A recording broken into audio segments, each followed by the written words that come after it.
ॐ अज्ञानतिमिरान्धस्य ज्ञानाञ्जनशलाकया चक्षुरुन्मीलितं येन तस्मै श्रीगुरवे नमः। श्रीचैतन्यमनोभीष्टं स्थापितं येन भूतले स्वयं रूपकदा मह्यं ददाति स्वपदान्तिकं। वन्देऽहं श्रीगुरुं श्रीयुतपदकमलं श्रीगुरुन् वैष्णवांश्च श्रीरूपं साग्रजातं सहगणरघुनाथान्वितं तं सजीवं साद्वैतं सावधूतं परिजनसहितं कृष्णचैतन्यदेवं श्रीराधाकृष्णपादान् सगणललिता श्रीविशाखान्वितांश्च। हे कृष्ण करुणा सिन्धु दीनबन्धो जगत्पते गोपेश गोपिकान्त राधाकान्त नमोस्तुते। तप्तकाञ्चन गौरांगी राधे वृन्दावनेश्वरी वृषभानुसुते देवी प्रणमामि हरिप्रिये। वाञ्छाकल्पतरुभ्यश्च कृपा सिन्धुभ्य एव च पतितानां पावनेभ्यो वैष्णवेभ्यो नमो नमः। अनंतकोटि वैष्णववृंद की जय। नमः ओं विष्णुपादाय कृष्णप्रेष्ठाय भूतले श्रीमते जयपताका स्वामिन् इति नामिने। नमो आचार्यपादाय निताय कृपाप्रदायने गौरकथाधामदाय नगरग्रामतारिणे। नमः ओं विष्णुपादाय कृष्णप्रेष्ठाय भूतले श्रीमते भक्तिवेदांत स्वामिन् इति नामिने। नमस्ते सारस्वते देवे गौरवाणी प्रचारिणे निर्विशेषशून्यवादी पाश्चात्यदेशतारिणे। जय श्री कृष्ण चैतन्य प्रभु नित्यानंद श्री अद्वैत गदाधर श्रीवासादि गौरभक्तवृंद। हरे कृष्ण कृष्ण कृष्ण हरे हरे हरे राम राम राम हरे हरे। हरे कृष्ण कृष्ण कृष्ण हरे हरे हरे राम राम राम हरे हरे। हरे कृष्ण कृष्ण कृष्ण हरे हरे हरे राम राम राम हरे हरे। आप सबका बहुत बहुत स्वागत करता हूँ आज के इस अत्यंत महत्वपूर्ण कार्यक्रम में, जिसके अंतर्गत जैसा कि आप जानते हैं हम अत्यंत महत्वपूर्ण ग्रंथ श्री ब्रह्म संहिता का अध्ययन कर रहे हैं, जो स्वयं भगवान ब्रह्मा द्वारा लिखित हैं, तथापि हमारे पूर्ववर्ती आचार्य प्रभुपाद जी के गुरुदेव श्रील भक्ति सिद्धांत सरस्वती ठाकुर गोस्वामी प्रभुपाद जी द्वारा इसका तात्पर्य एवं अनुवाद दिया हुआ है। तो आइए इस ग्रंथ का अध्ययन आगे बढ़ाते हैं। और जैसा कि आप जानते हैं, अब तक हमने जो चर्चा की है उसके अनुसार सबसे विशेष रूप से माया देवी, पिछले 2-3 क्लास में माया देवी के बारे में, अर्थात प्रकृति यानी दुर्गा का संपूर्ण वर्णन। उसके पश्चात हमने शिव तत्व या शंभु या महादेव या शिव, ये शंकर जो कहते हैं, तो उसका जो मूल तत्व है शंभु, वो शंभु तत्व या शिव तत्व की चर्चा बड़े विस्तार से की हमने। और फिर विष्णु तत्व की चर्चा हमने कल की कि विष्णु तत्व क्या है, शिव तत्व और विष्णु तत्व में अंतर क्या है, और विभिन्न अंश और स्वांश जो अवतार हैं उनके क्या भेद हैं, वो सब हमने कल विस्तार से चर्चा की। और आज से क्योंकि जो मुख्य तत्व है उनकी चर्चा हो गई, तो ब्रह्मदेव अब अपने आप को इस चर्चा में शामिल कर रहे हैं, अर्थात कि अब उनके बारे में थोड़ा सा बहुत ही कम जानकारी, और उसके पश्चात सूर्य देव और अन्य देवता, विशेष रूप से गणेश जी के बारे में थोड़ा सा, और फिर पंच महाभूत के विषय में और इत्यादि। इस प्रकार अब जैसे मैं कह रहा था, अब क्रम अनुसार धीरे धीरे नीचे आते जा रहे हैं और सारा वर्णन करते जा रहे हैं। तो आइए अध्ययन शुरू करते हैं। जैसा हर बार करता हूँ, मैं पढ़ता हूँ और आप सब अपनी प्रति में, अपनी कॉपी में ध्यान दीजिएगा।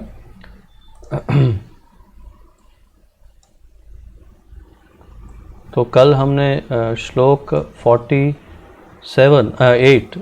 श्लोक नंबर 48 तक का अध्ययन किया और आज हम 49वें श्लोक से आगे अध्ययन पढ़ाएंगे। तो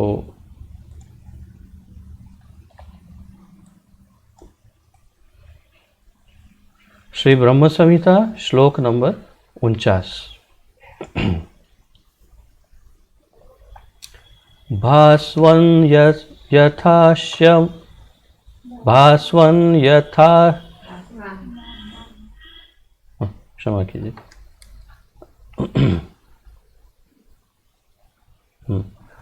भास्वान् यथा शमशकलेषु निजेषु तेजः स्वीयं कियत् प्रकटयत्यपि तद्वदत्र ब्रह्माय एष जगदण्डविधानकर्ता गोविन्दम् आदिपुरुषं तमहं भजामि। एक एक शब्दों का अर्थ देखते हैं।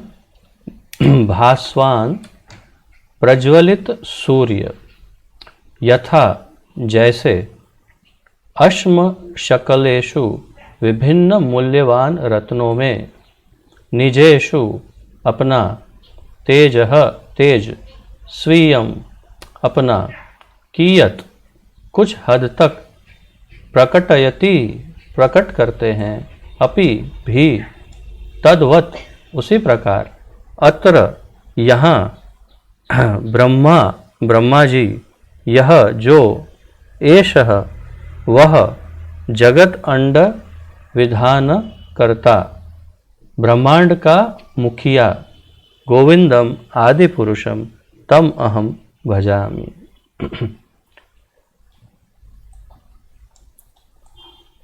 सूर्य जिस प्रकार सूर्यकांत आदि मणियों में अपने तेज का कुछ अंश संचार करता है, उसी प्रकार विभिन्नांश स्वरूप ब्रह्मा जिनसे प्राप्त शक्ति द्वारा ब्रह्मांड का विधान करते हैं, उन आदि पुरुष भगवान गोविंद का मैं भजन करता हूँ। तो सूर्य जिस प्रकार सूर्यकांत आदि मणियों में, तो ये इसका हमें ज्ञान नहीं, परंतु ये कोई दिव्य मणियाँ होंगी जो सूर्यकांत, अब उनमें अपने तेज का कुछ अंश संचार करते हैं। तो मुझे जो मैं कल्पना कर पा रहा हूँ वो ये है कि शायद वे स्वयं प्रकाशित मणि होंगी, जो जैसे हम पहले सुनते थे कि नाग कोई मणि धारण करता है और वो मणि में प्रकाश होता है और फिर वो अपना खाना ढूंढने रात को मणि धारण करके निकलता है, ऐसा सुनते थे बचपन में। तो ऐसा कुछ मणि होगा ये, जो सूर्यकांत अर्थात सूर्य जैसा तेज प्रकाश। तो यहाँ लिखा भी है और ब्रह्मा जी कह रहे हैं कि जिस प्रकार सूर्यकांत आदि मणियों में अपने तेज का कुछ अंश संचार करते हैं सूर्यदेव, तो सूर्यदेव अपना तेज का कुछ अंश, मतलब सूर्य की साइज और उनके तेज और एक मणि के क्या तुलना, परंतु उनका एक अंश का अपना तेज, किरण नहीं, अपना तेज, वही प्रकाश उत्पन्न करने की जो शक्ति है, वो शक्ति उसे प्रदान करते उन मणियों को, और फिर वो शायद वो मणियाँ अपने आप प्रज्वलित बहुत प्रकाशित होती होंगी। उसी प्रकार विभिन्न अंश रूप ब्रह्मा, तो ये तो स्पष्ट है कि ब्रह्मा जी विभिन्न अंश है, स्वांश नहीं है। तो विभिन्न अंश रूप ब्रह्मा जिनसे प्राप्त शक्ति द्वारा ब्रह्मांड का विधान करते हैं। तो किनसे शक्ति प्राप्त करके ब्रह्मांड बनाते हैं? ब्रह्मांड का विधान अर्थात ब्रह्मांड के अंदर का जो मसाला है वो बनाने का काम। तो वो कौन करते हैं? ब्रह्मा जी। किससे शक्ति प्राप्त करते हैं? उन आदि पुरुष भगवान गोविंद का मैं भजन करता हूँ जिनसे वे शक्ति प्राप्त करते हैं। अर्थात ये ब्रह्मदेव अपनी बात कर रहे हैं और कह रहे हैं कि मुझे भी ये शक्तियाँ भगवान गोविंद से प्राप्त होती है। और उस प्रकार, किस प्रकार, जैसे सूर्य एक मणि को थोड़ा सा अंश अपनी शक्ति देते हैं, वैसे भगवान मुझे अपना थोड़ा अंश देते हैं और मैं ये सर्जन कर सकता हूँ। अर्थात कि मैं इंडिपेंडेंटली, अर्थात स्वतंत्र रूप से कुछ नहीं कर सकता, मैं उन पर ही आधारित हूँ, गोविंद पर। अगर गोविंद शक्ति देते हैं तो मैं कर सकता हूँ। तो ये बात बहुत मुख्य है, महत्वपूर्ण है। अब तात्पर्य, ब्रह्मा दो प्रकार के हैं। ब्रह्मा दो प्रकार, हमने पहले ही स्टडी कर लिया, इसलिए आपको कोई संशय नहीं है इसमें कि एक हिरण्यगर्भ है, हिरण्यगर्भ से फिर अपने आप को विस्तरित करके एक एक ब्रह्मांड के अंदर एक ब्रह्मा और विस्तरित होते हैं। तो कुछ कल्पों में जब भगवद शक्ति का आवेश किसी योग्य जीव में, हाँ ये बात मैं आपको अलग ट्रैक पे ले गया, परंतु यहाँ पर ये दूसरी बात कर रहे हैं श्री सिद्धांत सरस्वती ठाकुर। ब्रह्मा दो प्रकार के होते, मतलब वो तो ठीक है, परंतु ब्रह्मा दो प्रकार के व्यक्तित्व बन सकते हैं। ब्रह्मा की जो पोस्ट है, पोजीशन है, ब्रह्मा की जो स्थिति है, ब्रह्मदेव बनने का जो प्रोग्राम है, उसमें दो प्रकार के व्यक्तित्व फिट बैठ सकते हैं, अर्थात कि दो व्यक्ति ब्रह्मा बन सकते हैं, ऐसा कहना चाहते हैं। तो कुछ कल्पों में जब भगवद शक्ति का आवेश किसी योग्य जीव में होता है तो वह जीव ब्रह्मा के पद पर आकर ब्रह्मांड की सृष्टि करता है। तो एकदम स्पष्ट हो गया कि कोई जीव, अर्थात कोई तटस्था शक्ति का कोई एक जीव, हम में से कोई एक जीव, जब कुछ कल्पों में अर्थात कि कुछ ब्रह्माओं के जीवन में कोई एक, जब भगवत शक्ति का आवेश, भगवान की शक्ति का आवेश योग्य क्षमा करें योग्य जीव में, तो योग्य जीव में का अर्थ ये शब्द वहाँ यहाँ बड़ा सूचक है और महत्वपूर्ण है।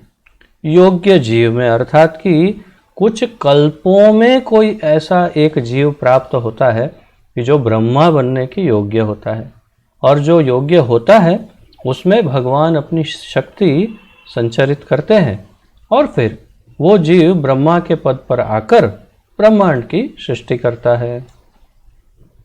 जिन कल्पों में कोई योग्य जीव उपलब्ध नहीं रहता, तो पूर्व कल्प के ब्रह्मा के मुक्त हो जाने के उपरांत कृष्ण निज शक्ति का विस्तार कर रजोगुण अवतार ब्रह्मा की रचना करते हैं। जैसे बड़ी बड़ी पोस्ट पर सरकार में जैसे गवर्नर है या फिर प्रेसिडेंट है, ठीक है, या बड़ी बड़ी कंपनियों में कोई जैसे डायरेक्टर है, जैसे पुलिस में डायरेक्टर जनरल ऑफ पुलिस है, तो ये ऐसी पोजीशन होती है कि जिसमें जगह को रिक्त रखना इतना अच्छा नहीं होता। जैसे राजा है, तो राजा भी अगर कोई गुजर जाते हैं तो उस स्थान को रिक्त रखना अच्छा नहीं होता है, तो इसलिए कभी कभी एडिशनल चार्ज अंग्रेजी में कहते हैं, किसी को दे दिया जाता है। तो आप यदि देखेंगे इंटरनेट पर, गूगल में सर्च करेंगे कि हमारे पूर्व गवर्नर, तो हमारे पूर्व गवर्नरों की सूची में बीच बीच में कभी आपको 2 महीने 3 महीने 4 महीने इस तरह से कोई एक नाम दिखाई देगा कि ये 3 महीने तक ये गवर्नर, ये 2 महीने तक ये, और फिर लिखा होगा कि अधिक क्या कहते हैं उसे, एडिशनल चार्ज। तो ये वास्तविक गवर्नर नहीं है, परंतु उनको एक्स्ट्रा अधिक ये जिम्मेदारी दी गई है। तो परंतु भगवान क्या करते हैं कि जब ब्रह्मा के पद पर कोई जीव हो तब तो उन्हें चार्ज दे देते हैं, परंतु कभी कोई ना हो जीव तो फिर क्या करे, इसलिए वो एडिशनल चार्ज वो स्वयं ही ले लेते हैं। तो भगवान स्वयं ही ब्रह्मा का निर्माण करते हैं अपनी निज शक्ति से, और क्या कहते हैं, विभिन्नांश रूप में।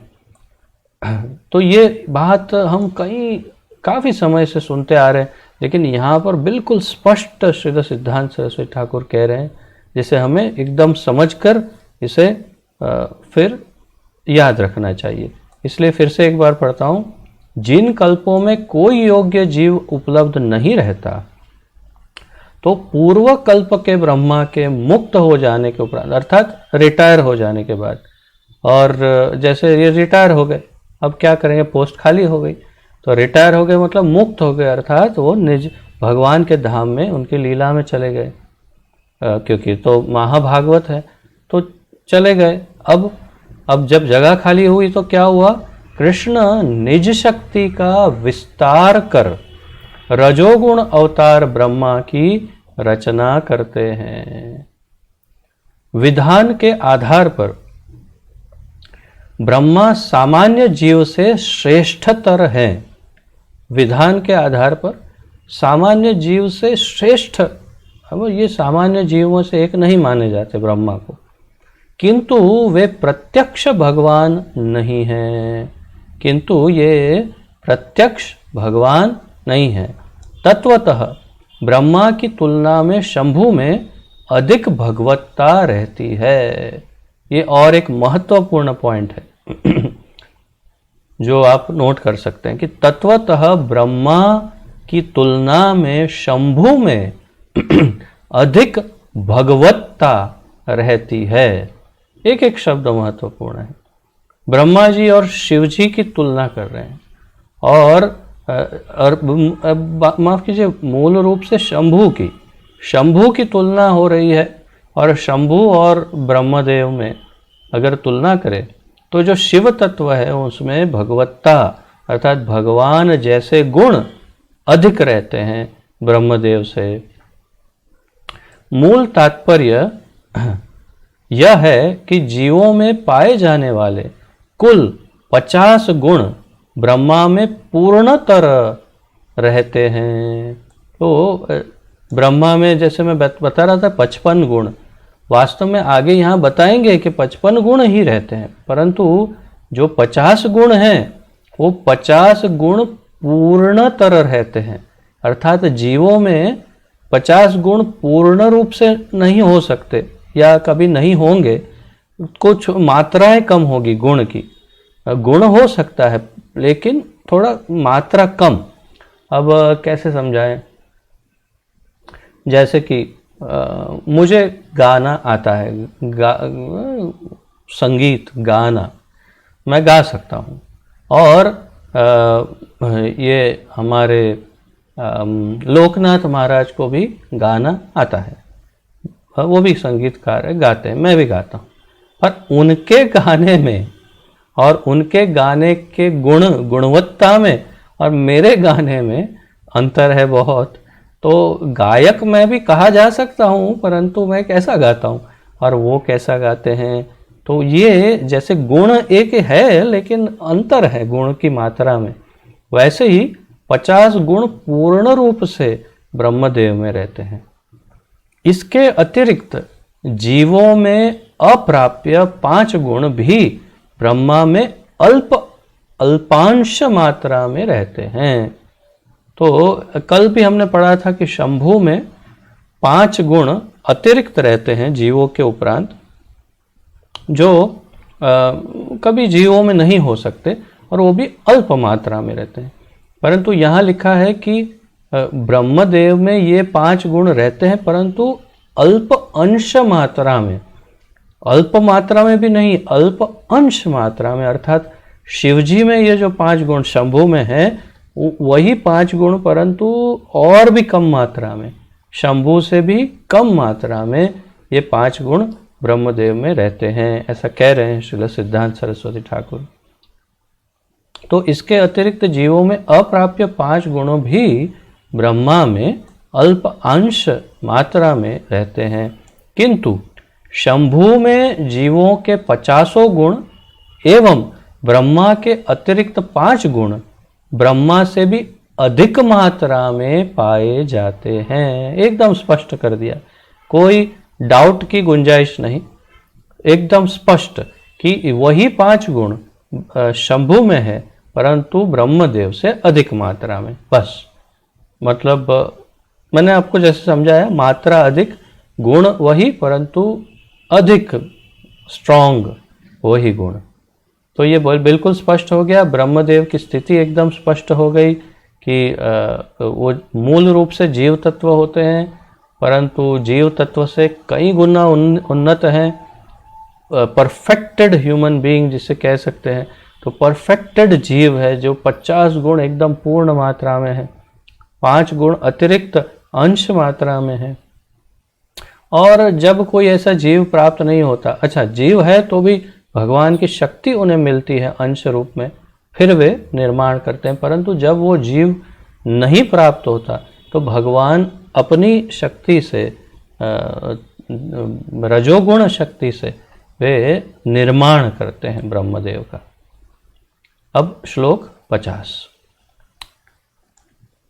यत्पादपल्लवयुगं विनिधाय कुंभ द्वन्द्वे प्रणाम समये स गणाधिराजः विघ्नान् विहन्तुमलमस्य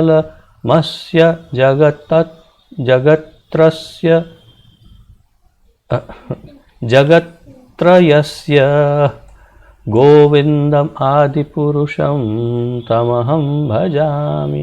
विज्ञान विहन्तुमलमस्य तत्रयस्य सो राइट, सही पढ़ा मैंने, गोविंदम आदिपुरुषम तमहं भजामि। तो यहाँ पर आप ध्यान से अगर सुन रहे हैं तो गणाधिराज, गण अधिराज, विघ्नान विहंतुम, तो गणों के राजा कौन है? गणपति बापा। विघ्नहर्ता कौन है? गणपति बापा। तो गणपति बापा की यहाँ पर उनका वर्णन कर रहे ब्रह्मदेव। यत, जिनके पाद पल्लव चरण कमलों को, युगम दोनों, विनिधाय पढ़कर, क्षमा कीजिए पकड़कर, कुंभ द्वंद्वे, मस्तक के दोनों कुंभों, मस्तक के दोनों कुंभ, ये जो है ये इसे कुंभ कह सकते हैं, मस्तक के कुंभ, मस्तक के दोनों कुंभों। आपने हाथी का देखा है ना, ये पार्ट एकदम बड़ा बड़ा होता है, एकदम बड़ी साइज के, तो कुंभ के समान उभरे हुए भागों, अर्थात प्रणाम समये, प्रणाम करते समय, सह वह, गण अधिराज गणेश, विघ्नों को, विहंतुम विनाश करने में, अलम समर्थ होते हैं, अस्य इन, जगत त्रयस्य तीनों लोकों के, गोविंदम आदि पुरुषम तम अहम भजामि। तीनों लोकों के समस्त विघ्नों, तीनों लोकों के, सिर्फ भौतिक जगत के नहीं, तीनों लोकों के समस्त विघ्नों का विनाश करने हेतु, शक्ति प्राप्त करने के उद्देश्य से, जिनके चरण कमलों को श्री गणेश अपने मस्तक के दोनों कुंभों पर धारण करते हैं, उन आदि पुरुष श्री गोविंद का मैं भजन करता हूँ। देखिए शक्ति कहाँ से मिलती है। भगवद गीता में भगवान 7वें अध्याय के 20, 21, 22, 23 इन श्लोकों में, और फिर 9वें अध्याय के 23 और 25 इन श्लोकों में देवी देवताओं का पूरा वर्णन करते हैं। उसमें अंतिम श्लोक में बताते हैं, मयैव विहितान हितान, अर्थात इनको, देवी देवताओं को पूरी शक्ति जो है वो मुझसे प्राप्त होती है, तब ये दूसरों को देते हैं। अगर मैं उनको शक्ति नहीं दूंगा तो ये दूसरों को कुछ वरदान आशीर्वाद कुछ नहीं दे सकते। तो यहाँ तक कि गणेश जी की शक्ति का रहस्य, उनके विघ्नहर्ता रूप की शक्ति का रहस्य यहाँ पर उजागर हो गया। आज हमें पता चला कि गणेश जी विघ्नहर्ता कैसे बनते हैं, उनको विघ्न हरने की जो शक्ति है वो कौन देता है और वो कैसे प्राप्त करते हैं। तो तीनों लोकों के समस्त विघ्नों का विनाश करने हेतु शक्ति प्राप्त करने के उद्देश्य से उनकी इच्छा है कि सभी के विघ्न को नाश करे।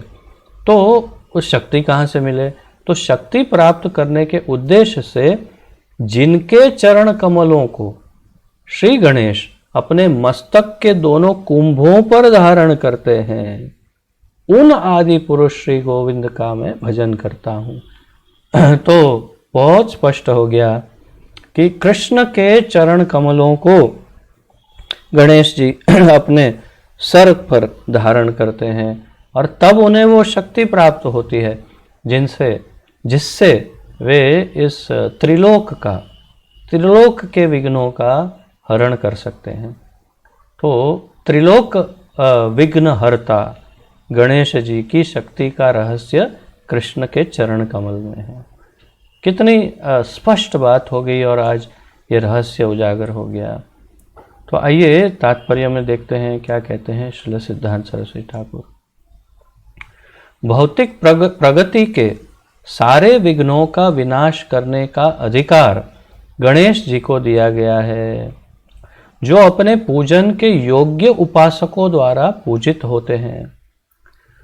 सगुण ब्रह्म रूप, तो ये भौतिक प्रगति के जो विघ्न हैं, अब यहाँ हमारे जी आप देखते हैं, आप जानते हैं सब गणेश जी के भक्त बहुत ज़्यादा हैं और बढ़ते जा रहे हैं और गणेश चतुर्थी पे तो कैसे कैसे गणेश जी का उत्सव होता है, आप जानते हैं सब। तो उनको भौतिक प्रगति के सारे विघ्नों का विनाश करने का अधिकार गणेश जी को दिया गया है। उनको अधिकार दिया गया है, उनके पास अधिकार है नहीं कहा, उन्हें अधिकार दिया गया है। ये बात नहीं समझते लोग और सबको भगवान मानते हैं, परंतु ये स्पष्ट है जो अपने पूजन के योग्य उपासकों द्वारा पूजित होते हैं। सगुण ब्रह्म रूप पंचदेवों में भी इनका एक विशेष स्थान है। तो पंचदेव पूजे जाते हैं जो सबसे प्रमुख माने जाते हैं, उन 5 प्रमुख देवों में एक स्थान गणेश जी का है। यह गणेश एक भगवत शक्ति आविष्ट आधिकारिक देवता हैं। यह गणेश जी एक भगवत शक्ति आविष्ट भगवत शक्त्याविष्ट अर्थात भगवान की शक्ति प्राप्त आधिकारिक अर्थात एक अधिकारी देवता हैं। उनकी सारी महिमा गोविंद की कृपा पर ही आधारित होती है। तो गणेश जी की पूरी महिमा का रहस्य गोविंद पर है और गोविंद की कृपा पर आधारित होता है। तो गणेश जी जो हैं वो गोविंद की कृपा के अधीन हैं। वह बहुत स्पष्ट ब्रह्मदेव कह रहे हैं। अब मुझे तो समझ में नहीं आता, अगर किसी को और भी डाउट रह जाए और कभी लगे कि नहीं ऐसा कैसे हो सके, गणेश जी का तो हमने ये सुना है वो सुना है, तो भाई फिर तो तुम अपनी बुद्धि का इस्तेमाल कर सकते हो। ब्रह्मदेव की सुनो या फिर अपनी बुद्धि का इस्तेमाल करो। मैंने ये सुना, मैंने वो सुना। ब्रह्मा जी कह रहे हैं, अब और क्या प्रमाण चाहिए भाई कि गणेश जी, अब उसमें और कुछ वर्जन होते गणेश जी के तो ब्रह्मदेव स्वयं ही कह देते। जैसे उन्होंने हिरण्यगर्भ के बारे में कहा और फिर ब्रह्मा के बारे में कहा, जैसे शंभू के बारे में कहा, फिर रुद्र के बारे में कहा, जैसे कृष्ण के बारे में संकर्षण कारण दक्ष इत्यादि कहा। तो गणेश जी के वर्जन भी होते तो कह देते, पर कहा नहीं, तो उसका क्या अर्थ है? उसका अर्थ है कि ब्रह्मा जी जो कहते हैं सुन लेना चाहिए। श्लोक 51।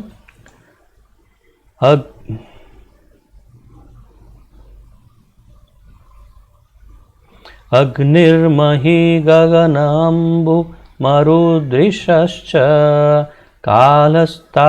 कालस्तथात्म मनसीति जगत्त्रयाणि यस्माद्भवन्ति विभवन्ति विशन्ति यं च गोविन्दमादिपुरुषं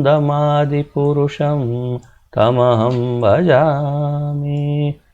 अग्निः अग्नि, मही पृथ्वी, गगनम आकाश, अम्बु जल, मरुत वायु, दिशः दिशाएं, च भी, कालः काल, तथा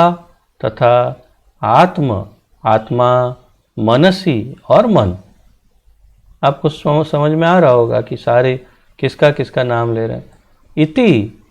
इति जगत त्रयाणी, तीन लोक, यस्मात् जिनसे, भवन्ति उत्सृत होते हैं, विभवन्ति रहते हैं, विशन्ति प्रवेश करते हैं, यम जिनको, च भी, गोविंदम आदि पुरुषम तम अहम भजामि। अग्नि, पृथ्वी, आकाश, जल, वायु, दिशाएं, काल, आत्मा एवं मन रूपी 9 तत्वों से युक्त तीनों लोक जिनसे उत्पन्न होते हैं, जिनमें स्थित रहते हैं और प्रलय के समय जिनमें प्रवेश कर जाते हैं, उन आदि पुरुष भगवान गोविंद का मैं भजन करता हूं। अब अग्नि, पृथ्वी, आकाश, जल और वायु। अग्नि, पृथ्वी, आकाश, जल और वायु, ये 5 पंच महाभूत। 6 दिशाएं, 10 दिशाएं, हमने 10 दिशाओं की चर्चा की थी। काल अर्थात समय, आत्मा अर्थात जीवात्मा, तटस्था शक्ति, मन अर्थात बुद्धि और मन अलग होते हैं, वैसे मन। तो ये 9 तत्वों से युक्त तीनों लोक जिनसे उत्पन्न होते हैं। अब ये बात महत्वपूर्ण है, आगे श्री सिद्धांत सरस्वती ठाकुर समझाएंगे कि यही मूल तत्व है पूरे तीनों लोक की रचना के। त्रिभुवन, तीनों लोक की जो रचना है उसका मूल तत्व जो है, मूल इंग्रेडिएंट जो जिससे बनता है वो ये 5 स्थूल तत्व और दिशाएं, काल, आत्मा और मन, यही 9 तत्वों से मिलकर ये पूरा त्रिभुवन बना है। तो इन 9 तत्वों से युक्त तीनों लोक जिनसे उत्पन्न होते हैं, जिनसे उत्पन्न होते हैं, जिनमें स्थित रहते हैं और प्रलय के समय जिनमें प्रवेश कर जाते हैं, उन आदि पुरुष भगवान गोविंद का मैं भजन करता हूं। तात्पर्य, 5 तत्वों, 10 दिशाओं, काल, जीवात्मा और बद्ध जीव के मन, और इसमें उन्होंने और ऐड कर दिया बुद्धि तथा अहंकार। तो मन, बुद्धि और अहंकार, तो तीनों को एक कर दिया श्रील सिद्धांत सरस्वती ठाकुर से गठित सूक्ष्म शरीर के अलावा तीनों लोकों में और कुछ नहीं है। तीनों लोक इससे ही बने हैं, 5 तत्वों, 10 दिशाओं, समय, जीवात्मा और मन, बुद्धि और अहंकार से बना हुआ सूक्ष्म शरीर। इसके अलावा और कुछ नहीं। तीनों कर्मी लोग यज्ञ अग्नि में हवन करते हैं।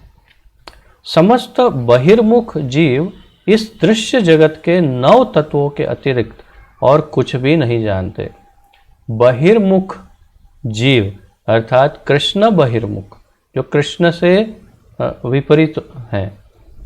इस दृश्य जगत के, इस दृश्य जगत अर्थात जो आंख से दिख सकता है, के 9 तत्वों के अतिरिक्त अलावा और कुछ नहीं जानते। शुष्क ज्ञानी गण जिस आत्मा रामता को खोजते फिरते हैं, शुष्क ज्ञानी गण अर्थात जो सूखा ज्ञान, सूखे ज्ञान में इंटरेस्ट लेते हैं। गीला ज्ञान क्या है, सूखा ज्ञान क्या है? सूखी भेल, गीली भेल, समझते हैं ना, बिना चटनी की एक चटनी वाली तो गीली भेल बड़ी स्वादिष्ट लगती है, उसमें वो खट्टी चटनी, कभी तीखी चटनी, कभी आहा मज़ेदार। और सूखी भेल जिसमें कोई चटनी नहीं, वो खाएंगे तो लाओ भाई पानी लाओ, इसे अंदर डालना पड़ेगा तो वैसा ही सूखा ज्ञान, गीला ज्ञान। गीला ज्ञान मतलब जिसके अंदर कृष्ण प्रेम, कृष्ण भक्ति का रस, मीठा रस मिला हुआ है वो। और सूखा ज्ञान अर्थात ये धरती क्या है, ये शरीर क्या है, ये प्रकृति क्या है, कर्म क्या है, ये क्या है, वो क्या है, ये सूखा ज्ञान जिसमें कोई भक्ति की कोई बात ही नहीं है। और मीठा मजेदार रसीला ज्ञान अर्थात कृष्ण संबंधी ज्ञान कि कृष्ण भक्ति क्या है, कृष्ण कैसे प्रसन्न होते हैं, हमारा और कृष्ण का क्या संबंध है, ये मीठा ज्ञान।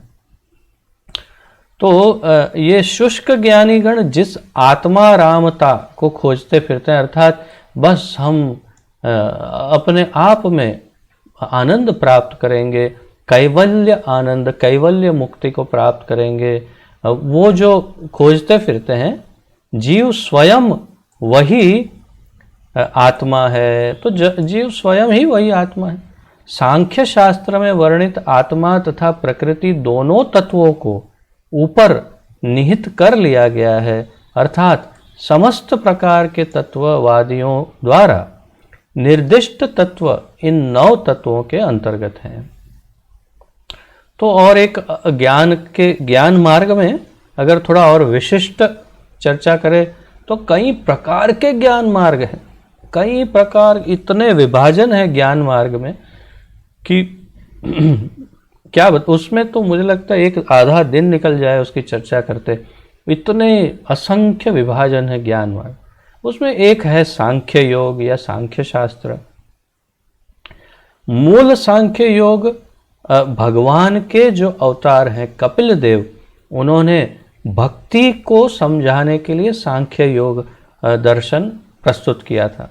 परंतु जो डुप्लीकेट कपिल आए बाद में, उन्होंने इस सांख्य दर्शन की परिभाषा बदलकर उन्होंने उसे पूरा रस विहीन कर दिया और बिल्कुल क्या कहते हैं, मूल तत्व भक्ति को उसमें से निकाल दिया।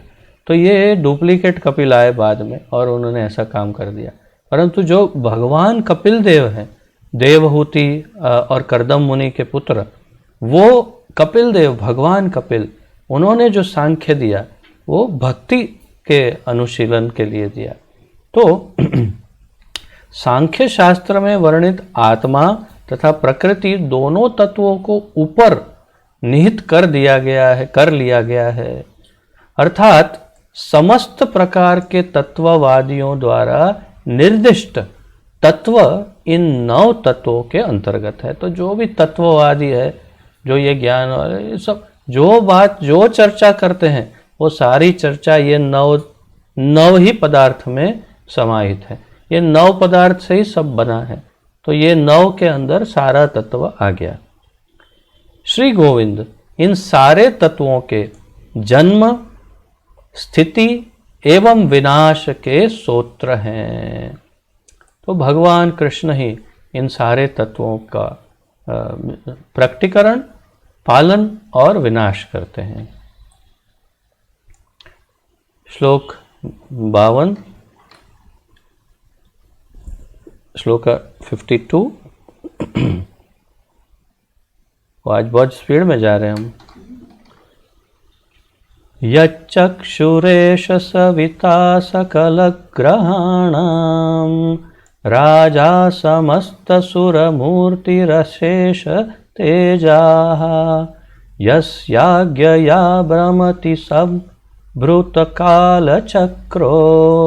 गोविंदम आदि पुरुषम तमहम भजामि। यत जिनके चक्षु नेत्र एषः यह सविता सूर्य। देखा आपने सूर्य के कितने सारे नाम हैं, सविता, भास्वान इत्यादि। सकल है, भास्कर, भास्वान भी है। सकल ग्रहाणाम, सारे ग्रहों का। राजा, राजा, समस्त सूर, सारे देवताओं की। मूर्ति ही, छवि। अशेष तेजा, अनंत ज्योति से परिपूर्ण। यस्य, जिनकी। आज्ञा से। भ्रमति, भ्रमण करता है। संवृत, पूर्ण। काल चक्र, काल का चक्र। गोविंदम आदि पुरुषम तम अहम भजामि। तेज से पूर्ण सूर्य इस जगत के नेत्र हैं। वे समस्त ग्रहों के अधिपति हैं, सारे ग्रहों के राजा। अनंत तेज से पूर्ण समस्त देवताओं के प्रतीक हैं। जो बहुत तेजस्वी सब देवता हैं उनके प्रतीक हैं, अर्थात कोई कहे कि अरे ये तो सूर्य के समान है, ऐसे। उन आदि पुरुष भगवान गोविंद का मैं भजन करता हूं, जिनकी आज्ञा से वे सूर्य काल चक्र पर चढ़कर भ्रमण करते रहते हैं। अब क्या डाउट हो, इतना पढ़ने के बाद किसको क्या डाउट हो कि भगवान कौन है। अगर कोई बेहोश हो, मैं मूर्ख नहीं कहूंगा क्योंकि मूर्ख भी नहीं बोलेगा ऐसे, परंतु कोई बेहोश व्यक्ति हो, यही शायद ये पूछ सकता है कि भगवान कौन है। ये पढ़ने के बाद कौन पूछेगा भगवान कौन है। इतना स्पष्ट वर्णन कर रहे हैं ब्रह्मदेव कि भगवान किसे कहते हैं और भगवान कौन है और वो क्या क्या करते हैं भगवान, वो सब वर्णन ब्रह्मदेव करते हैं। कह रहे हैं सूर्य की शक्ति की चर्चा करते हैं। तेज से पूर्ण सूर्य, तेज शक्ति इस जगत के नेत्र हैं, वो तो हम जानते हैं। समस्त ग्रहों के अधिपति राजा हैं। अनंत तेज से पूर्ण सर्व देवताओं के प्रतीक भी हैं। पहले तो सूर्य देव की महिमा कही और अब कह रहे हैं कि सूर्य देव की महिमा तो ठीक है, परंतु उनको ये सब कहाँ से प्राप्त होता है। तो जिनकी आज्ञा से वे सूर्य काल चक्र पर चढ़कर भ्रमण करते रहते हैं। अब अर्थात अपना काम जो भी कर रहे हैं वो जिनकी आज्ञा से करते हैं, उन आदि पुरुष भगवान गोविंद का मैं भजन करता हूँ। तो बहुत स्पष्ट है कि सूर्य देव के पास भी जो है वो कृष्ण की ही देन है। मयैव विहितान हितान। तात्पर्य, वैदिक धर्म के कुछ प्रवर्तक सूर्य को ब्रह्म के रूप में पूजते हैं वैदिक संस्कृति में। और अगर हम पूर्व काल में देखें तो बहुत प्राचीन काल में पूरी की पूरी पृथ्वी जो है वो भारतवर्ष ही थी। सारे जो खंड है, भूखंड, वो सब भारतवर्ष के अंतर्गत ही आते थे। और सारी पृथ्वी पर वैदिक क्या कहते हैं उसे, प्रणाली, धर्म प्रणाली ही स्थापित थी। वैदिक सिविलाइजेशन अंग्रेजी में जैसे, तो वैदिक धर्म प्रणाली ही सब जगह पर स्थापित थी। सभी वेदों को ही मानते थे और इसीलिए ग्रीस में और रोम में किसी किसी जगह पर ऐसे कुछ देशों में आज भी वहाँ से सूर्य मंदिर, सूर्य के कुछ प्रतीक और अन्य देवी देवताओं के कुछ प्रतीक आदि सब वहाँ से प्राप्त होते हैं। तो ये तो बहुत स्पष्ट है कि वे सूर्य के पूजक थे। तो जैसे यहाँ कहा कि वैदिक धर्म के कुछ प्रवर्तक सूर्य को ब्रह्म के रूप में पूजते हैं, तो प्रतीक है, समझते हैं कि सूर्य देव ही ब्रह्म है, इस प्रकार भगवान की तरह पूजते हैं। सूर्य पंच देवों में से एक हैं। तो ये जो 5 देवताओं की बात करी उसमें से एक सूर्य देव भी हैं प्रमुख। कुछ लोग तेज को ही इस जगत का स्रोत मानते हैं। तो जो प्रकाश या सूर्य प्रकाश या तेज है वही इस संसार का उद्भव का मूल कारण ऐसा समझते हैं। और इस कारण से तेज के एकमात्र आधार सूर्य को इस जगत का हेतु मानते हैं। सारे विरोधी तर्कों के होते हुए भी अंततः सूर्य समस्त भौतिक तेज मंडल के अधिष्ठाता मात्र हैं। तो जो भी तर्क वितर्क का जो भी जिसको जो कहना है जो समझ ठीक है सब, परंतु अंततः सूर्य समस्त भौतिक तेज मंडल, भौतिक तेज मंडल अर्थात पूरा सूर्य मंडल या पूरा ब्रह्मांड भी समझ सकते हैं। तो पूरे भौतिक तेज मंडल के अधिष्ठाता मात्र हैं, अर्थात मात्र शब्द ही महत्वपूर्ण है यहाँ पर। तो केवल अधिष्ठाता मात्र हैं, अर्थात वो भगवान नहीं है। इसीलिए एक आधिकारिक देवता हैं, इसलिए आधिकारिक देवता अर्थात उन्हें अधिकार कृष्ण ने प्रदान किया है। वे गोविंद की आज्ञा से अपनी विशिष्ट सेवा का कार्य करते हैं। तो अपनी विशिष्ट सेवा का कार्य कृष्ण की आज्ञा से करते हैं। श्लोक 53 हाउ डू वी से इन हिंदी? 53 53 तो Gujarat 53 I don't know, Hindi में यहाँ कमज़ोर पड़ गया। 53 धर्मोऽथ पाप निचयः श्रुतयस्तपांसि ब्रह्मादि कीटपतग, ये बहुत बढ़िया है। ब्रह्मादि कीटपतगावधयश्च जीवाः यद्धृत्तमात्र विभव प्रकट प्रभावा गोविंदम आदिपुरुषं तमहं भजामि। धर्म अथ भी पाप निश्चयः सारे पाप, श्रुतयः वेद, तपांसि तपस्याएं, ब्रह्म आदि ब्रह्मा जी से लेकर कीट पतंगे अवधयः तक च और जीवाः सारे जीव यत जिनसे दत्त प्रदत्त मात्र विशिष्ट रूप से विभव शक्ति के द्वारा प्रकट प्रभावाः शक्तियाँ गोविंदम आदि पुरुषम तम अहम भजामि।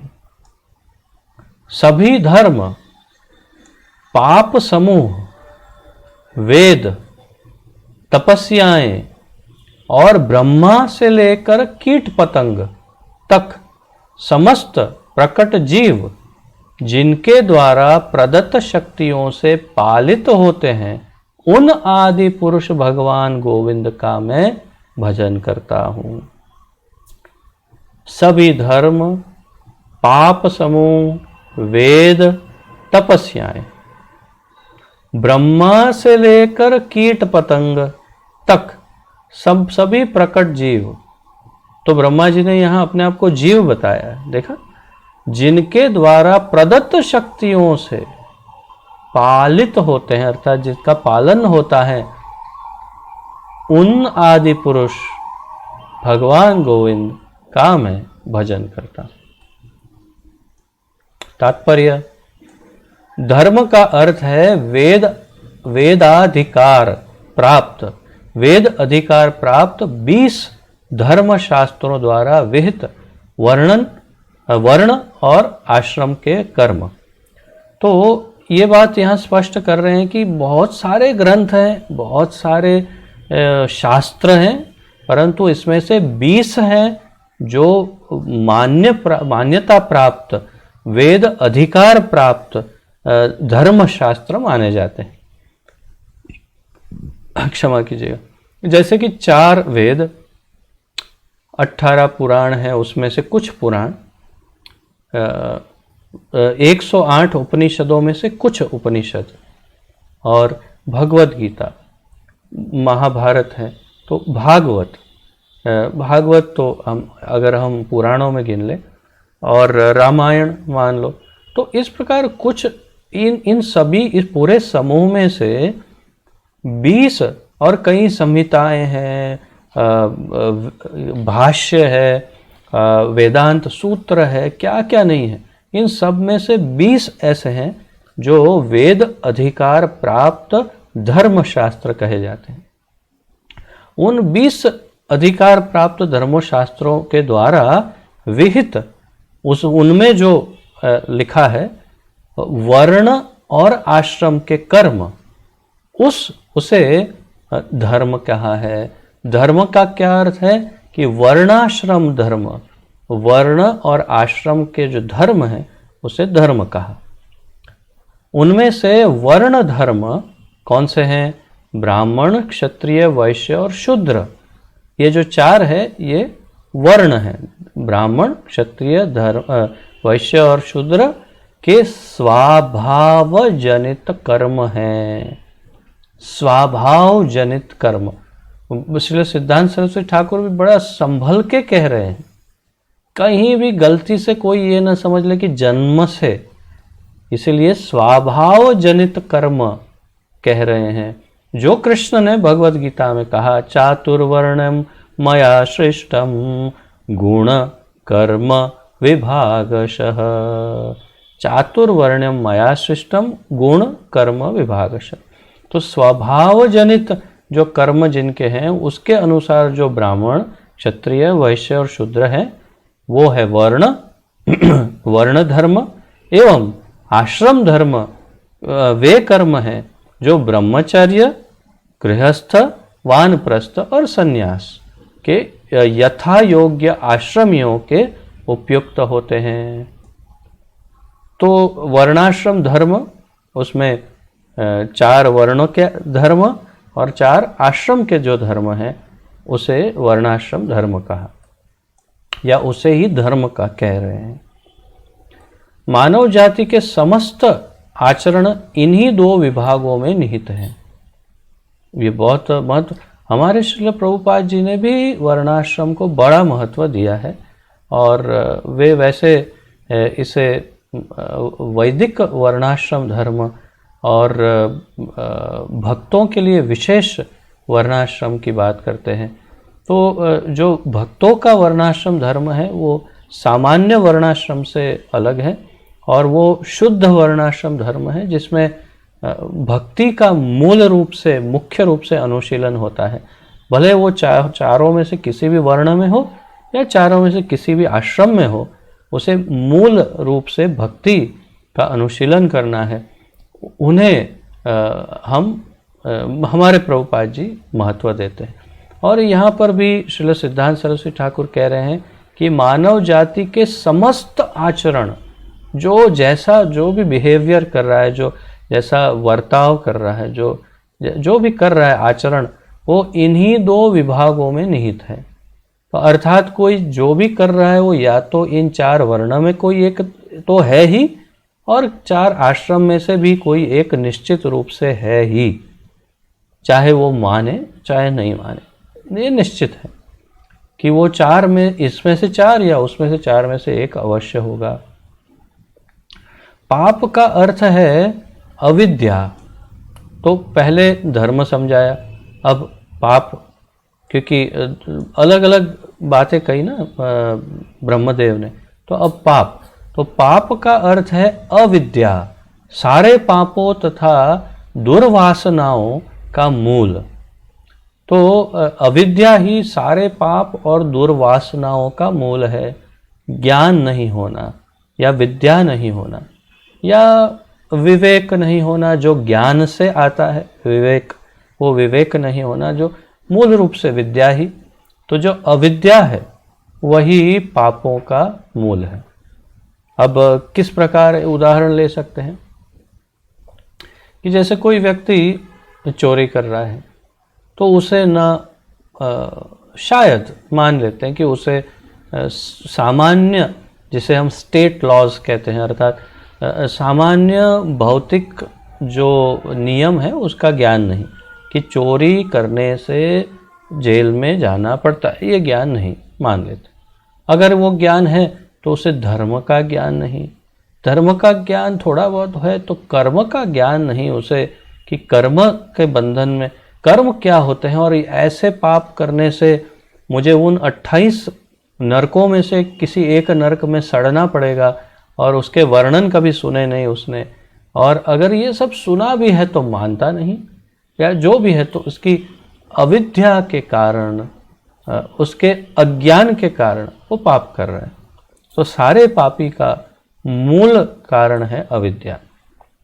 घोर व्यभिचार, उससे उत्पन्न पाप तथा साधारण पाप अर्थात समस्त प्रकार के अवैध आचरण भी पाप पाप कहे गए हैं।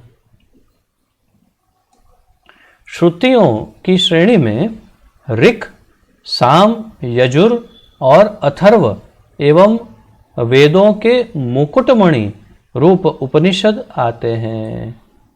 तो श्रुतियों की जब बात कर रहे हैं तो श्रुतियों में जो श्रवण के द्वारा सुनी जाती है उसे श्रुति कहते हैं। तो श्रुतियों में चारों वेद तथा उन वेदों के मुकुटमणि, अर्थात वेदों ने अगर मुकुट धारण किया हो तो उसके मणि के रूप में उपनिषद आते हैं। ये 108 उपनिषदों में से भी 11 उपनिषद मुख्य माने जाते हैं। उसमें भी ईशोपनिषद जो है वो बहुत प्रथम श्रेणी में सबसे प्रमुख माना जाता है, जिसका हम भी अध्ययन करते हैं, ईशोपनिषद। और मेरा विचार भी है कि इस क्लास के पश्चात हम सबसे पहले ईशोपनिषद का अध्ययन आरंभ करेंगे। वो भी बहुत छोटी सी पुस्तिका है, उसका अध्ययन करने के बाद हम चैतन्य महाप्रभु की शिक्षाओं का अध्ययन करेंगे, ऐसा मेरा विचार है। तो श्रुतियों की श्रेणी में ये 4 वेद और उनके मुकुटमणि रूप उपनिषद आते हैं। तपस का अर्थ है अब तपस्या। तो आप श्लोक के सामने देखेंगे तो जो एक एक बताया उसमें से एक एक की चर्चा कर रहे हैं। अब तप, तो तपस का अर्थ है वे सारी साधनाएं जो आत्मा की स्वाभाविक क्रिया की प्राप्ति हेतु की जाए। मैं कहता हूं आप एक सोने की पेन लीजिए, सोने की, और इसके नीचे लाइन करिए, या तो इसे सोने की पेन से लिख लीजिए कि तपस्या किसे कहते हैं। कई प्रकार की तपस्याएं करते हैं लोग, भक्त भी कई प्रकार की अंधी तपस्याएं करने लग जाते हैं, परंतु तपस्या का क्या प्रयोजन है ये यहाँ पर श्री सिद्धांत सरस्वती ठाकुर कह रहे हैं। तपस का अर्थ है वे सारी साधनाएं जो आत्मा की स्वाभाविक क्रिया की प्राप्ति हेतु की जाए। आत्मा की स्वाभाविक क्रिया है क्या? आत्मा की स्वभाव, आत्मा का स्वभाव क्या है? जीवेर स्वरूप है कृष्णेर नित्य दास। तो हमारा मूल स्वभाव है कृष्ण का दासत्व करना, उनकी सेवा करना, उनको प्रेम करना, उनसे संबंध स्थापित करके नित्य उनके साथ रहना, ये हमारा स्वभाव है। और ये जीव का जो स्वभाव है उन स्वाभाविक क्रियाओं की प्राप्ति हेतु उनकी जागृति करने के लिए ही तप किया जाना चाहिए। तो ब्रह्मा जी ने क्या किया? उनकी दीक्षा गुरु, प्रथम दीक्षा गुरु, फर्स्ट इनिशिएटिंग गुरु कौन है? जिन्होंने उन्हें हरि नाम दिया, सरस्वती देवी। उन्होंने दीक्षा दे करके उनको कहा आप तपस्या करिए। और उन्होंने कैसी तपस्या की? हिमालय में गए, वहाँ पर एक पेड़ ढूंढा सूखा, उस पर उल्टे एक टांग से लटक गए और फिर कुछ मंत्र विचित्र बोलने लगे। ऐसा कुछ नहीं, उन्होंने जो तपस्या की वो तपस्या उन्होंने वो अष्टदशाक्षर मंत्र जो है उसके ऊपर ध्यान करके उन्होंने भगवान का दर्शन प्राप्त किया। तो तपस्या हम जो करते हैं हमें ध्यान में होना चाहिए कि उसका क्या प्रयोजन है। अगर वो प्रयोजन सिद्ध नहीं हो रहा है तो हमने जो तपस्या का चयन किया, सिलेक्शन किया, कहीं उसमें कुछ गड़बड़ है, तो अपने आचार्यों से मार्गदर्शन प्राप्त कर सकते हैं कि क्या तपस्या करनी चाहिए। इसलिए ये मेरे मत अनुसार ये वाक्य बड़ा महत्वपूर्ण है। कई स्थितियों में उदाहरण स्वरूप पंच तपस में यह साधना बहुत कठिन होती है। तो अलग अब बता रहे हैं कि कई स्थितियों में जैसे कोई पंच तपस, पांच प्रकार की तपस्या करते हैं, तो ये बहुत कठिन होती है। अष्टांग योग एवं निर्विशेष ब्रह्म ज्ञान की साधना भी इसके अंतर्गत है। तो ये 5 तपस्या जो बताई उसमें निर्विशेष ब्रह्म ज्ञान के लिए या अष्टांग योग, ये सारी तपस्या इसके अंतर्गत। ये सभी बद्ध जीवों के कर्म चक्र की विभिन्न विशिष्टताएं हैं। ये बद्ध जीव जो हैं सामान्य, उनके कर्म चक्र की विभिन्न विशिष्टताएं हैं, अर्थात कहीं भक्ति का उदय कहीं होने का चांस ही नहीं है। और उनको वो अंततो गत्वा इस साधना से जो भी सिद्धियां प्राप्त होगी, अंततो गत्वा ये कर्म चक्र में ही फंसे रहेंगे, ये निश्चित है। तो बद्ध जीव 84 लाख योनियों में भ्रमण करते हैं। उनमें देव, दानव, राक्षस, मानव, नाग, किन्नर तथा गंधर्व जैसे नाना स्तरों के जन्म हैं। ऐसे जीव ब्रह्मा से लेकर शूद्र कीड़े तक अनंत प्रकार के हैं। तो आपको याद होगा ब्रह्मा जी ने स्वयं कहा कि ब्रह्मा से लेकर कीट पतंग तक, तो वही कह रहे हैं कि क्षुद्र कीड़ों तक बहुत प्रकार के जीव हैं। ब्रह्मा से लेकर क्षुद्र चींटी तक वे सभी बद्ध जीव हैं। देखिए यहाँ श्रील सिद्धांत सरस्वती ठाकुर एकदम स्पष्ट कह रहे हैं कि ब्रह्मा जी भी बद्ध जीव हैं, मुक्त नहीं हैं। और इसीलिए जो भगवान भगवत गीता में कहते हैं आ ब्रह्म भुवनालोका पुनरावर्तिनोर्जुन, तो ब्रह्म से पाताल तक का जो भी है ये पूरा उसमें पुनरावर्तन होता है। उसका अर्थ भगवान यही कह रहे हैं कि ब्रह्मा जी का भी पुनर्जन्म हो सकता है अगर वो भक्ति नहीं करेंगे तो उनका भी फिर वो इस चक्र, काल चक्र में, कर्म चक्र में फंस सकते हैं। तो ब्रह्मा से लेकर क्षुद्र चींटी तक वे सभी बद्ध जीव हैं और भ्रमणकारी काल चक्र के अंतर्गत विभिन्न रूप हैं। उनमें से प्रत्येक को व्यक्तिगत रूप से विभिन्न शक्तियां प्रदान की गई है और प्रत्येक किसी न किसी विशेष क्षेत्र में सक्षम है। सामान्य चर्चा कर रहे हैं कि सबको कुछ न कुछ शक्ति तो दी है, किंतु ये शक्तियां उनमें स्वयं सिद्ध नहीं होती। तो एक चींटी के अंदर की शक्ति या एक हाथी की शक्ति या एक इंद्र की शक्ति या ब्रह्मा की शक्ति, ये सारी शक्तियां स्वयं सिद्ध नहीं होती। शक्तियों की मात्रा तथा प्रभाव श्री गोविंद द्वारा प्रदत्त ऐश्वर्यों के संचार के अनुपात में होता है। तो जैसे भगवान चाहते हैं वैसी शक्ति इन्हें प्राप्त होती है। टाइम 5:30। एक और लेते हैं श्लोक 54। ये भी देखिए कैसे नाम भी कैसे कैसे होते हैं। यस्त्विन्द्र गोपमथ वेन्द्र महो स्वकर्म बंधानुरूप फल भाजन मातनोति कर्माणि निर्दहति किंतु च भक्ति भाजाम गोविंदम आदि पुरुषम तमहम भजामि। अब शब्दों के अर्थ समझिए।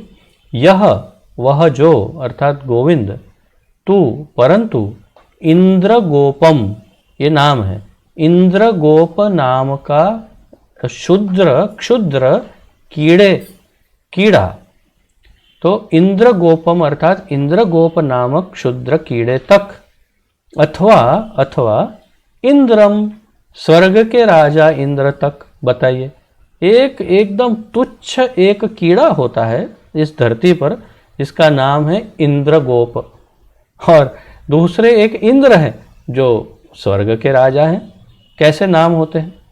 अहो, आह, स्वकर्म अपने सकाम कर्म, बंधन अनुरूप के अनुसार, फल कर्म फल, भाजनम सुख दुख प्राप्त करते हैं, कर रहे हैं, आतनोति प्रदान करते हैं, कर्माणि सारे सकाम कर्म तथा उनके फल, निर्दहति विनाश कर देते हैं, किंतु च और भक्ति भाजाम भक्ति में लगे व्यक्तियों के, गोविंदम आदि पुरुषम तम अहम भजामि।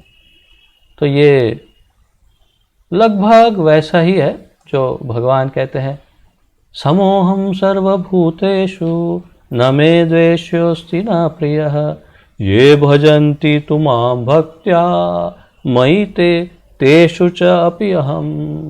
बिल्कुल लगभग ऐसा ही अर्थ है।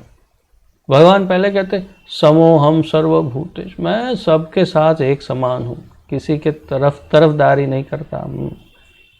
समोहम न मे द्वेष्योस्त, मैं किसी से द्वेष नहीं करता, न प्रिय, मेरा कोई प्रिय भी नहीं। ये भजन्ति तु मां भक्त्या, दूसरे वाक्य, ऐसा पलटने वाला तो मैंने कोई नहीं देखा। इतना पलट जाए कोई व्यक्ति अपनी बात से तो ऐसा पलटने वाला तो कोई नहीं देखा बाबा। अरे अभी अभी कह रहा है कि मैं सबके साथ एक समान हूँ और न किसी से द्वेष करता हूँ न प्रेम करता। अभी कह रहा है पलट के, कैसा पलट, ये भजन्ति तु मां भक्त, लेकिन जो मेरा भक्त है, मयि ते, मैं उनके अंदर, और तेषु च अपि अहम, उसके हृदय में मैं रहता हूँ, वो मेरे हृदय में रहता है। अब बताओ, अभी कहा कि मैं उसका नहीं इसका नहीं, अभी कह रहा है मैं सिर्फ मेरे भक्तों का हूँ। ऐसा, अब ये जो समझ जाए बुद्धिमान समझ जाए कि छोड़ो बाकी सब, भक्त बन जाओ और कुछ करने की जरूरत नहीं। यही भाव इस श्लोक में स्पष्ट कर रहे हैं ब्रह्मदेव। कह रहे हैं जो एक इंद्रगोप जैसे क्षुद्र कीड़े से लेकर देवराज इंद्र पर्यंत समस्त जीवों को उनके कर्म फलों के अनुरूप फल भोग करते हैं, जो उनके कर्म फलों के अनुरूप फल भोग कराते हैं, किंतु जो अपने भक्तों के समस्त सकाम कर्मों को समूल नष्ट कर देते हैं, उन आदि पुरुष भगवान गोविंद का मैं भजन करता हूँ। यहाँ पर उनके पार्शियलिटी अर्थात पक्षपात का भाव स्पष्ट प्रकट होके आ रहा है।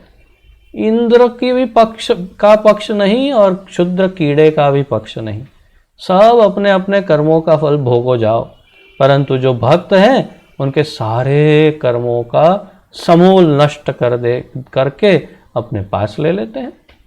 ये है हमारे ठाकुर जी।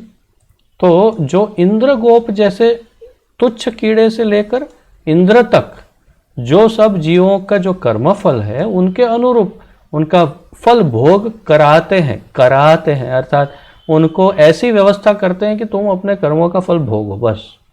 तो वो भोगते रहते हैं सब, और लेकिन अपने भक्तों के सारे सकाम कर्म जो भी उन्होंने कर्म किए हैं और जो फल है उनको समूल नष्ट कर देते हैं। ऐसे आदि पुरुष भगवान गोविंद का हम भजन करते हैं। तात्पर्य, भगवान निष्पक्ष रूप से पतित आत्माओं को उनके पूर्व जन्मों के कर्मानुसार क्रिया करने तथा कर्मफल भोग करने को विवश करते, ये शब्द महत्व, भगवान विवश करते हैं। भगवान जबरदस्ती ऐसी व्यवस्था करते हैं कि हमें अपने कर्मों का फल भोगना पड़ता है, किंतु अपने भक्तों पर कृपावश परीक्षा की अग्नि द्वारा सारे कर्मों के मूल में रहने वाली अविद्या तथा दुर्वासनाओं को दग्ध कर देते हैं। अब श्री सिद्धांत सरस्वती ठाकुर के समझाने की पद्धति तरीका कुछ अलग ही है। उन्होंने यहाँ पर कैसे करते हैं वो समझाया। ब्रह्मदेव ने कहा अपने सब भक्तों के कर्म फल का नाश करते हैं, और श्री सिद्धांत सरस्वती समझा रहे हैं कैसे नाश करते हैं। ताकि देखिए, जो आचार्य होते हैं ना, वो ठाकुर जी से अधिक दयालु होते हैं, और इसलिए हमारे ये गुरुजन हमें कृपावश समझा रहे हैं कि तुम्हारी जब परीक्षा आ रही हो, चल रही हो, तो क्या समझना चाहिए। कुछ परीक्षा अर्थात क्या, कुछ तकलीफ़ें अगर भक्त के जीवन में हो, मुश्किलें हों, तो उसे क्या समझना चाहिए। तो उसे भगवान की वो कृपा समझनी चाहिए, जिसके द्वारा वो अग्नि, कृपा अग्नि के द्वारा हमें शुद्ध करना चाहते हैं, हमारी अविद्या और दुर्वासनाओं से मुक्त कराना चाहते हैं, और उसे जलाना चाहते हैं। और इसीलिए हमें परीक्षा जिसे कहते हैं, अर्थात कठिन समय में डाल देते हैं। ठाकुर जी की यह कृपा करने की स्टाइल है। वो भागवत में बड़े मज़ेदार दो श्लोक हैं, बहुत ही मस्त, हो सके तो कंठस्थ करने जैसे। हाँ, उसमें भगवान कहते हैं कि यस्याहम् अनुगृह्णामि हरिष्ये तद्धनं शनैः। यस्याहम् अनुगृह्णामि, जिसके पर मैं विशेष अनुग्रह करता हूँ, अर्थात मेरा कोई भक्त हो, अर्थात या मुझे ऐसा लगता है कि मेरा भक्त बन जाएगा, या ये विशेष जीव है, इसके जिस पर मेरी नज़र पड़ जाए, जिस जीव पर मेरी नज़र पड़ जाए, तो उस पर मैं क्या करता हूँ, पहले तो मैं उसका धन छीन लेता हूँ। फिर निर्धन होता है तो उसके जो स्वजन हैं वो स्वजना दुख दुखितम, उसके सारे स्वजन जो हैं वो उसके छोड़ के चले जाते हैं कि अरे ये तो फक्कड़ हो गया, निर्धन हो गया, भिखारी हो गया, छोड़ो इसको, क्या, छोड़ के चले जाते हैं। फिर ये जब बहुत दुखी हो जाता है तो फिर ये मारा फिरने लगता है यहाँ वहाँ, और देखता है क्या करूँ। तभी उसको मैं अपने भक्तों से मिला देता हूँ। भगवान ये अरेंजमेंट करते हैं, बोल रहे हैं श्लोक में कि मैं तब ऐसी अरेंजमेंट करता हूँ कि वो मेरे भक्तों को मिलता है, और फिर मेरे भक्तों को मिलके उसको बहुत अच्छा लगता है, और वो मेरी भक्ति सीखता है, और जब वो मेरी भक्ति में स्थिर हो जाता है तो उसको मैं उसकी जो भी आवश्यकताएं हैं वो सब मैं उसे लौटा देता हूँ, और उसके असली स्वजन को उसे मिलाता हूँ कि जो भक्त हैं वही उसके असली स्वजन हैं। तो ये दो श्लोक में भगवान स्पष्ट रूप से पूरी प्रोसेस समझाते हैं कि कैसे वो अपने भक्त को सोने की तरह, एक जैसे सोने को शुद्ध करने के लिए भट्ठी या अग्नि में जैसे डालते हैं, और अग्नि में जल करके सोने के अंदर की जितनी इम्प्योरिटीज, जितनी भी अशुद्धियाँ, कचरा है वो जल जाता है, और अंत में बचता है एकदम शुद्ध 24 कैरेट का स्वर्ण। वैसे भगवान हमें परीक्षा के अंदर, परीक्षा की अग्नि में जला करके हमारी अविद्या और दुर्वासनाओं को जला देते हैं। तो सभी भक्तों को ये समझना चाहिए, जो भी तकलीफ आई उसे क्या करना चाहिए, वेलकम, पधारिए। किसे, हे ठाकुर जी की कृपा पधारिए। कोई भी तकलीफ आई तो हे ठाकुर जी की कृपा, आपका स्वागत है, पधारिए। बस भक्तों का यही दृष्टिकोण होना चाहिए। ये बहुत महत्वपूर्ण बात श्रील सिद्धांत सरस्वती ठाकुर कह रहे हैं फिर से कि किंतु अपने भक्तों पर कृपावश परीक्षा की अग्नि द्वारा सारे कर्मों के मूल में रहने वाली अविद्या तथा दुर्वासनाओं को दग्ध अर्थात जलाकर दग्ध कर देते हैं, जला देते हैं। कर्म यद्यपि अनादि है, कर्म अनादि काल से है, तथापि नाशवान है। कई लोग ये समझते हैं कि कर्म नाशवान नहीं है, एक बार कर्म किया तो फल भोगना ही पड़ेगा। ये धारणा गलत है। जो कर्म है वो नाशवान, उसके फल नाशवान है, अर्थात कि यदि भगवान चाहे तो कर्मों के फल नष्ट कर सकते हैं। और ये सामर्थ्य, ये शक्ति केवल और केवल परम भगवान श्री कृष्ण में ही है, देवी देवताओं में नहीं है ये। और इसीलिए यहाँ कह रहे हैं कि कर्म यद्यपि अनादि है, समय कुछ, परंतु तथापि नाशवान है, अर्थात नाश हो सकता है। अपने परिश्रमों के फल भोगने की आशा से कार्य करने वाले लोगों का कर्म अक्षय हो जाता है। तो अपने परिश्रम के फल से जो करते हैं, मैंने बहुत, ये सब तो मैंने कितनी मेहनत करके खड़ा किया है, मुझे पूछो कितनी मेहनत करनी पड़ती है भाई, तब ये मिलता है, ये ऐसे ही नहीं मिलता, मेहनत करो मेहनत।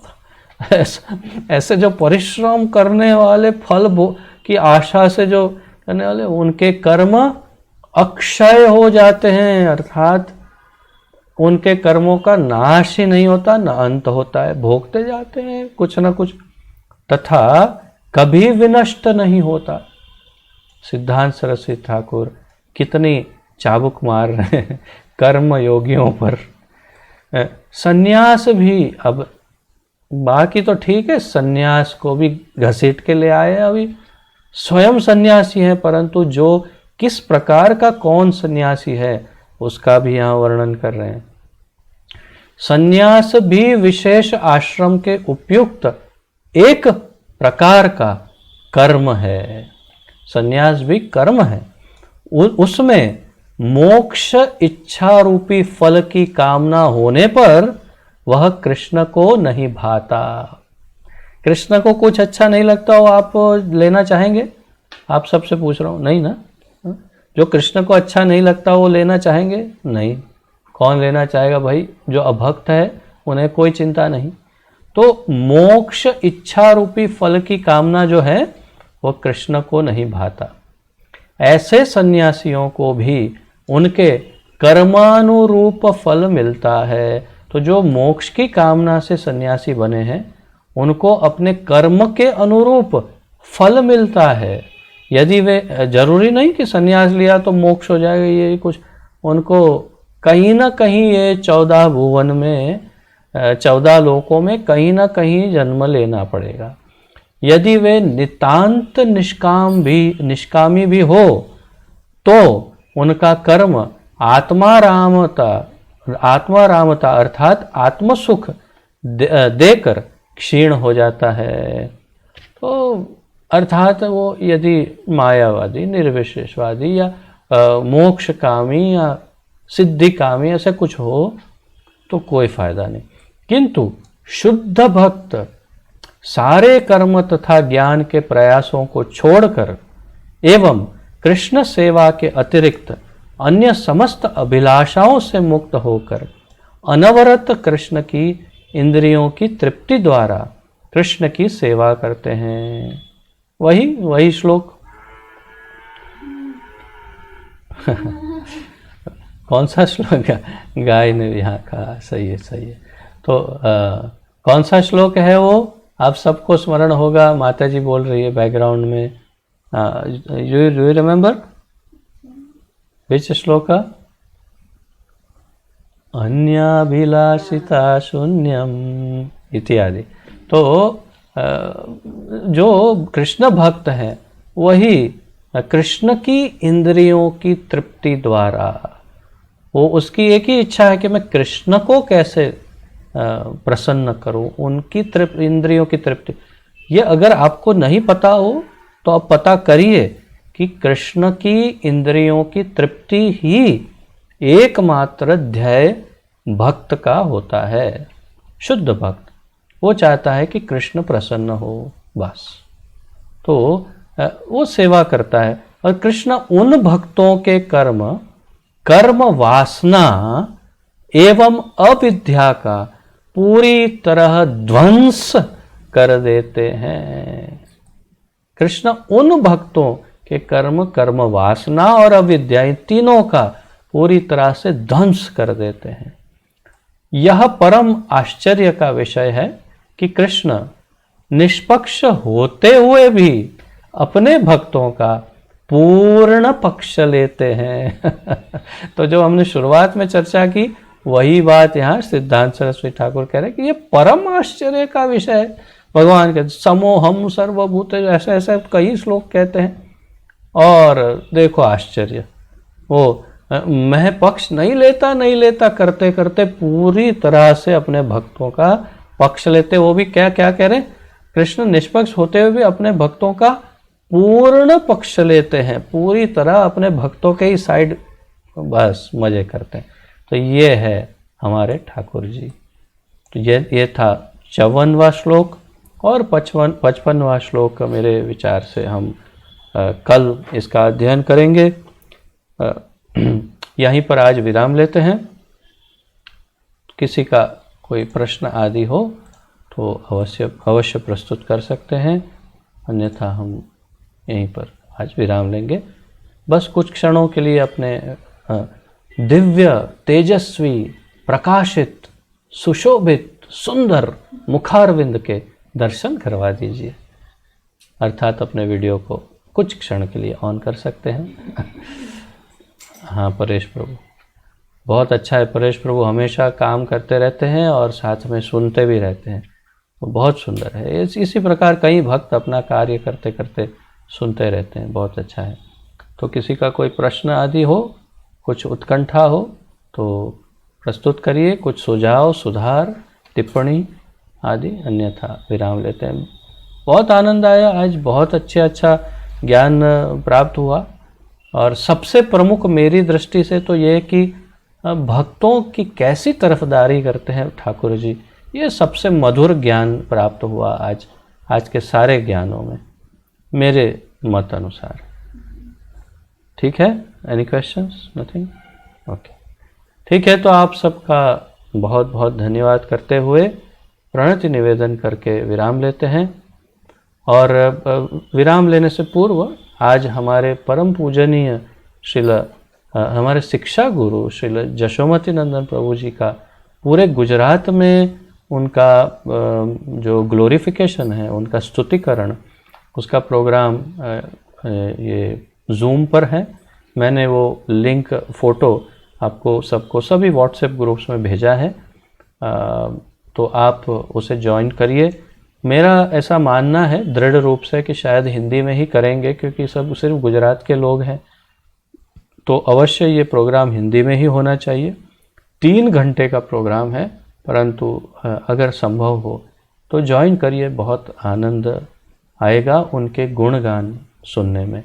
हमारे वरिष्ठ, और ये शास्त्रों में स्पष्ट कहा है, हमारे आचार्य कहते हैं, जब हमारे वरिष्ठ आचार्य गुरुजनों के गुणगान हम सुनते हैं, स्तुतियाँ, तो हमारा अंतःकरण शुद्ध होता है और ठाकुर जी की भक्ति और दृढ़ होती है। तो अवश्य आप ज्वाइन करिएगा। इसके पश्चात तुरंत 6 बजे आरंभ होगा। ठीक है, आइए प्रणति निवेदन करते हैं। श्री ब्रह्म संहिता की जय, श्री ब्रह्मदेव की जय, श्रील भक्ति सिद्धांत सरस्वती ठाकुर गोस्वामी प्रभुपाद की जय, पतित पावन अभय चरणारविंद भक्ति वेदांत स्वामी श्रील प्रभुपाद की जय। पतित पावन गुरुदेव की जय। आप सभी भक्तों की जय हो। निताय गौर प्रेमानंदे। हरि हरि बोल। हरे कृष्णा। आप सबको दंडवत प्रणाम और आप सबका बहुत बहुत धन्यवाद।